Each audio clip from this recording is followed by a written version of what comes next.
Hi! Hello అండి. అందరికీ good morning friends. అందరూ ఎలా ఉన్నారు? బాగున్నారా? ఈరోజైతే మళ్ళీ సరికొత్త వీడియోతో అయితే మళ్ళీ మీ ముందుకైతే వచ్చానండి. ఈరోజు వచ్చి నేను ఎగ్స్ తోటి ఊరగాయ అయితే చేస్తున్నాను. చాలా అంటే చాలా బాగుండిద్ది ఫ్రెండ్స్. ఒకసారి మీరు కూడా ట్రై చేయండి. కామెంట్ సెక్షన్‌లో కామెంట్ చేయండి ఎట్లా వచ్చిందో. అంటే అంత బాగుండిద్ది. ఇప్పుడైతే వీడియోలోకి అయితే వెళ్ళిపోదాము. బాండీ పెట్టేసుకొని స్టవ్ మీద పావు టీ స్పూన్ కన్నా మెంతులైతే వేసుకొని, మెంతులు మంచి కలర్ వచ్చిన తర్వాత ఓ స్పూన్ నిండా జీలకర్ర, ఒక పావు టీ స్పూన్ ఆవాలు కూడా వేసేసుకొని ఇవి కూడా ఫ్రై చేసుకోండి.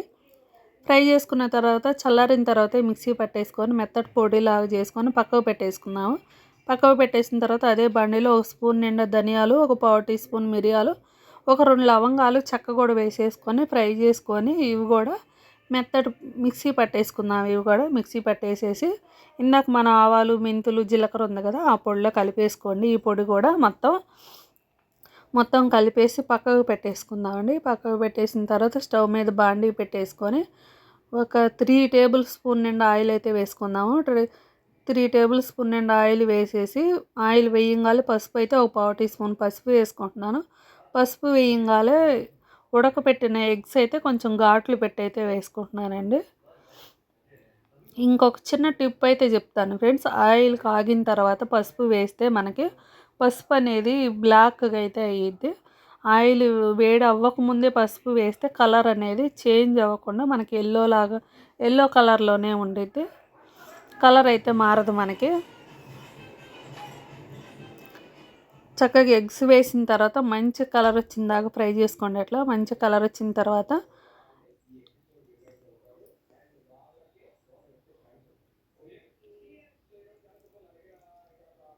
ఇట్లా మంచి కలర్ వచ్చిన తర్వాత తీసి ప్లేట్లోకి అయితే బౌల్లోకి అయితే వేసుకుందామండి.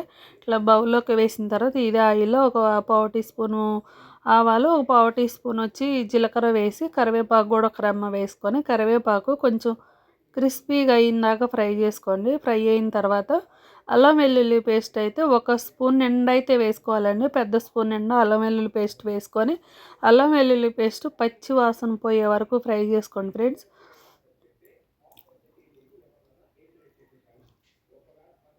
అల్లం వెల్లుల్లి పేస్ట్ పచ్చివాసన పోయే వరకు ఫ్రై చేసుకున్న తర్వాత స్టవ్ ఆపేద్దాము. అల్లం వెల్లుల్లి పేస్ట్ వేగిన తర్వాత స్టవ్ ఆపేసిన తర్వాత 1.5 స్పూన్ కారము, ఒక అర స్పూన్ వచ్చి సాల్ట్ అయితే వేసుకోవాలి.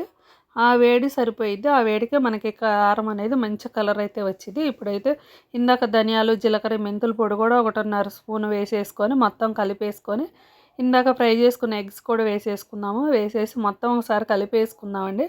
కలిపేసిన తర్వాత కారము సరిపోయిద్ది మనకి. సాల్ట్ మాత్రం చూసి అయితే కొంచెం తర్వాత అయితే వేసుకుందాము. ఇదైతే మనకి ఇట్లా మొత్తం కలిపేసి పూర్తిగా చల్లారిన తర్వాత అయితే సాల్ట్ అయితే సరిపోలేదని నేను ఒక పావు టీ స్పూన్ సాల్ట్, ఒక అరచెక్క వచ్చి లెమన్ అయితే పిండుకుందామండి. ఒక అరచెక్క అయితే సరిపోయిద్ది మనకి. ఒక హాఫ్ అయితే లెమన్ పిండి వేసుకొని మొత్తం ఒకసారి కలిపేసుకుంటే మనకి సారీ ఎగ్స్ ఊరగాయ అయితే రెడీ అయిపోయింది ఫ్రెండ్స్. చాలా అంటే చాలా బాగుండిద్ది. కొత్తగా కూడా ఉండిద్ది ఫ్రెండ్స్. ఒకసారి మీరు కూడా ట్రై చేయండి. సింపుల్గా అయితే అయిపోయిద్దండి. ఎక్కువ టైం కూడా పట్టదు మనకి. ఇప్పుడైతే ఊరగాయ అనేది సర్వింగ్ బౌల్లోకి అయితే తీసేసుకొని చక్కగా వేడి వేడిగా తిన్నా, చల్లారిపోయినాక తిన్నా, వేడి అన్నంలో తింటే చాలా అంటే చాలా బాగుండిద్ది. వీడియో అయితే ఎంతటితో ఎండ్ చేస్తున్నానండి. మన ఛానల్ ఎవరన్నా కొత్తగా చూస్తుంటే సబ్స్క్రైబ్ చేసుకోండి ఫ్రెండ్స్. సబ్స్క్రైబ్ చేసుకొని వీడియో అయితే లైక్ చేయండి.